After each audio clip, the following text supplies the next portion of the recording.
গঠন কর্মকর্তা ও কর্মচারীদের বাংলাদেশের জুডিশিয়াল সার্ভিস কমিশন থেকে বেতন ভাতার দাবিতে কর্মবিরতি ও অবস্থান কর্মসূচি পালন করছেন আদালতের কর্মকর্তা ও কর্মচারীরা। এ নিয়ে বিস্তারিত জানাতে নাটোর থেকে মাহবুব হোসেন ও বরিশাল থেকে যুক্ত হচ্ছেন ফিরদাউস সোহাগ। শুরুতেই মাহবুব, আপনার কাছে জানতে চাই যে এই কর্মবিরতির বিস্তারিত এবং এর প্রভাবে আদালতের কার্যক্রমে কোনো প্রভাব পড়ছে কিনা। জি গালিব, আপনি যেমনটি বলছিলেন, বাংলাদেশ বিচার বিভাগ যে কর্মচারী অ্যাসোসিয়েশন রয়েছে তাদের কেন্দ্রীয় কর্মসূচির অংশ হিসেবে দুটি দাবিতে তারা আজকের এই কর্মসূচি পালন করছে এবং কর্মবিরতি পালন করছে।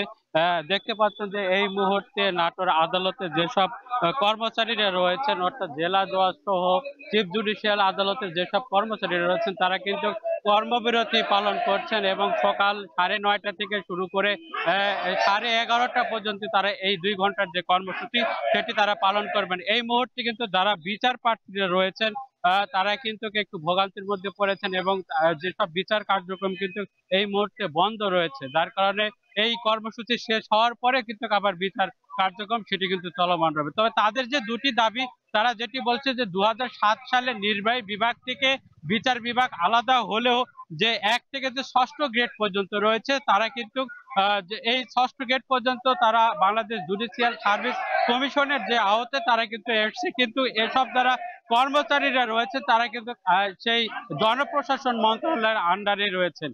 অর্থাৎ তারা এখন যেটি দাবি করছেন যে হাইকোর্ট ডিভিশনের আন্ডারে তারা একটি আলাদা যে সচিবালয় রয়েছে তারা সেটি গঠন করে এবং আলাদা যে জুডিশিয়াল সার্ভিস কমিশন রয়েছে তারা সেই কমিশনের আওতাভুক্ত হতে চান এবং সেখান থেকে যে বেতন স্কেল রয়েছে তারা সেই দাবিটা জানাচ্ছেন যে সেখান থেকে যেন তাদেরকে বেতন দেওয়া হয়। এছাড়া আরো তারা যে দাবিগুলো জানিয়েছেন সেটি রয়েছে যে দীর্ঘদিন ধরে তাদের এই যেসব পদ রয়েছে এই পদে কিন্তু তাদের পদোন্নতি নেই, সেই পদোন্নতি যেন দ্রুত দেওয়া হয়। তবে তারা এই 2 ঘন্টার কর্মবিরতি আজকে পালন করছে। এখানে যারা রয়েছেন, তারা যেসব নেতৃবৃন্দ রয়েছেন তারা যেটি দাবি জানিয়েছেন যে আজকে কেন্দ্রীয় কর্মসূচির অংশ হিসেবে তারা 2 ঘন্টা কর্মসূচি পালন করছে। এর পরবর্তীতে তারা এটিকে আরো বাড়িয়ে আরো 8 ঘন্টা তারা পূর্ণ যে কর্মবিরতি রয়েছে তারা এই ধরনের হুঁশিয়ারি দিচ্ছেন এবং এই তাদের যে দাবি, এই দাবি যদি পূরণ না করা হয় তাহলে কিন্তু তারা 8 ঘন্টার কর্মবিরতিতে যাবেন এবং তারা যে বাংলাদেশ যে বিচার বিভাগের যে কমিশন রয়েছিল সেই কমিশনের কাছে কিন্তু তারা দাবি জানিয়েছেন। তবে কমিশন যখন প্রতিবেদন দিয়েছে কিন্তু তাদের সেই দাবিটা না থাকার কারণে তারা বেশ ক্ষুব্ধ হয়েছেন এবং তারা যেটি বলছেন যে বিচার বিভাগের যে কমিশন রয়েছে সেটি যেন তাদের এই দাবিটি পূরণ করে। তো গালিব, এই ছিল নাটোর থেকে কর্মবিরতির সবশেষ খবর। বরিশালেও একই দাবিতে আন্দোলন কর্মসূচি পালন করছে সেখানকার আদালতের কর্মকর্তা কর্মচারীরা। সেখানে আছেন সহকর্মী ফিরদাউস সোহাগ। সোহাগ, সেখানকার সর্বশেষ পরিস্থিতি জানাবেন। আপনাকে ধন্যবাদ। সারা দেশের 64 জেলার মতো বরিশালেও কিন্তু 2 ঘন্টার কর্মবিরতি চলছে। কর্মবিরতির কারণে কিন্তু স্বাভাবিকভাবে যেটা হয় যে আদালতের যে কার্যক্রম স্বাভাবিক সেটি কিন্তু বিঘ্নিত হয়েছে।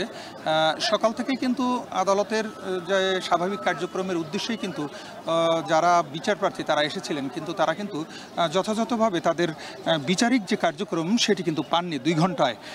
আর কিছুক্ষণের মধ্যে শেষ হয়ে যাবে। সকাল 9:30 শুরু হয়েছে, ঠিক 11:30টায় শেষ হওয়ার কথা। বাংলাদেশ বিচার বিভাগীয় ও কর্মচারী অ্যাসোসিয়েশন বরিশাল জেলা এই কর্মসূচি পালন করছে সারা দেশের মতো। কি কারণে তা সেটি একটু যদি দর্শকদের উদ্দেশ্যে বলি যে বিচার বিভাগের জন্য সুপ্রিম কোর্টের অধীনে পৃথক সচিবালয় করা, তো অধস্তন আদালত এবং ট্রাইব্যুনালের সহায়ক কর্মকর্তা কর্মচারীগণকে বিচার বিভাগের সহায়ক কর্মকর্তা কর্মচারী হিসেবে বাংলাদেশ জুডিশিয়াল সার্ভিস বেতন স্কেলের আলোকে বেতন ভাতা প্রদান করতে হবে। আরেকটি দাবি হচ্ছে বাংলাদেশ জুডিশিয়াল সার্ভিস কমিশনের অধীনে অধস্তন আদালত ও ট্রাইব্যুনালের সহায়ক কর্মকর্তা কর্মচারীদের নিয়োগ বিদ্যমান ব্লক পদ বিলুপ্তি করে যুগোপযোগী পদ সৃজনপূর্বক যোগ্যতা ও জ্যেষ্ঠতার ভিত্তিতে পদোন্নতি সুযোগ রেখে স্বতন্ত্র নিয়োগ বিধি প্রণয়ন করতে হবে। এই হচ্ছে 2 দফা দাবি। অর্থাৎ তাদের পুরোটাই হচ্ছে চাকরির যে বৈষম্যতা সেটি থেকে পরিত্রাণ পেতে চায় এবং এই কারণেই বর্তমান সরকারের অধীনে তারা এই আন্দোলন করে যাচ্ছে। সকাল থেকে শুরু হওয়া এই আন্দোলন এখন পর্যন্ত চলছে, আর কিছুক্ষণ সময়ের মধ্যেই শেষ হয়ে যাবে। আমরা কথা বলেছিলাম, এখানকার যিনি সভাপতি এবং সাধারণ সম্পাদক রয়েছেন তিনি কিন্তু আমাদেরকে জানিয়েছেন যে তাদের এই আন্দোলনটি হচ্ছে সুশৃঙ্খল আন্দোলন, মানববন্ধনের মাধ্যমে এবং কর্মবিরতির মাধ্যমে তারা এই দাবিটি জানিয়ে যাচ্ছেন। করেছেন। দেশের অন্যান্য যে সরকারি কর্মকর্তা কর্মচারী যারা রয়েছেন তাদের সাথে তারা তুলনা করে একটি জিনিস বলেছেন যে তাদের চেয়ে তারা কিন্তু সরকারের কাছ থেকে কম পাচ্ছেন, এবং এই বৈষম্য বছরের পর বছর তাদের কথা অনুসারে যে বছরের পর বছর যাবত চলে আসছে, এবং এটি তারা মানতে পারছেন না। এই কারণেই কিন্তু এই বিচার বিভাগের যারা কর্মচারী রয়েছেন তারা কিন্তু এই আন্দোলন করছেন, এবং ভবিষ্যতে তারা কি করবেন দাবি না মানা হলে সেই প্রশ্নের জবাবে বলছেন যে কেন্দ্রীয় কর্মসূচির অংশ হিসেবে সকল কার্যক্রম তাদের চলবে। বাংলাদেশের রাজধানী ঢাকার যারা রয়েছেন আইনজীবী, আদালত, তাদের যে সিদ্ধান্ত হবে সেই সিদ্ধান্ত মোতাবেক পরবর্তীতে এখানকার কার্যক্রম বা আন্দোলন কর্মসূচি চালানো হবে, এমনটি আমাদেরকে জানানো হয়েছে। একটা জিনিস জানিয়ে রাখি যে এখানকার আন্দোলনের কার্যক্রম কিন্তু সুশৃঙ্খল, তবে আন্দোলনের কারণে কিন্তু কিছুটা হলেও বিঘ্নিত হয়েছে আদালতের এই কার্যক্রম, এবং বিঘ্নিত হওয়ার কারণে স্বাভাবিকভাবেই কিন্তু যারা বিচার প্রার্থী ছিলেন, যারা আজকে যাদের সকালে এই 2 ঘন্টার ভেতরে যাদের বিচারিক কার্যক্রমগুলো সেগুলো কিন্তু বিঘ্নিত হয়েছে। এমনিতেই কিন্তু মামলার জট রয়েছে, তারপরেও এই বিচারিক যে কার্যক্রম সেটি বিঘ্নিত হওয়ার কারণে সাধারণ মানুষও কিন্তু ভুগছে। এতটুকু ছিল বরিশালের আদালত প্রাঙ্গণে যে কর্মচারীদের যে আন্দোলন হচ্ছে তার সবশেষ খবর। বিভিন্ন দাবিতে 2 ঘন্টা কর্মবিরতি ও অবস্থান কর্মসূচি পালন করছেন আদালতের কর্মচারী কর্মকর্তারা। সে বিষয়ে জানাচ্ছিলেন সহকর্মীরা। দেখছেন এখন জনপদে।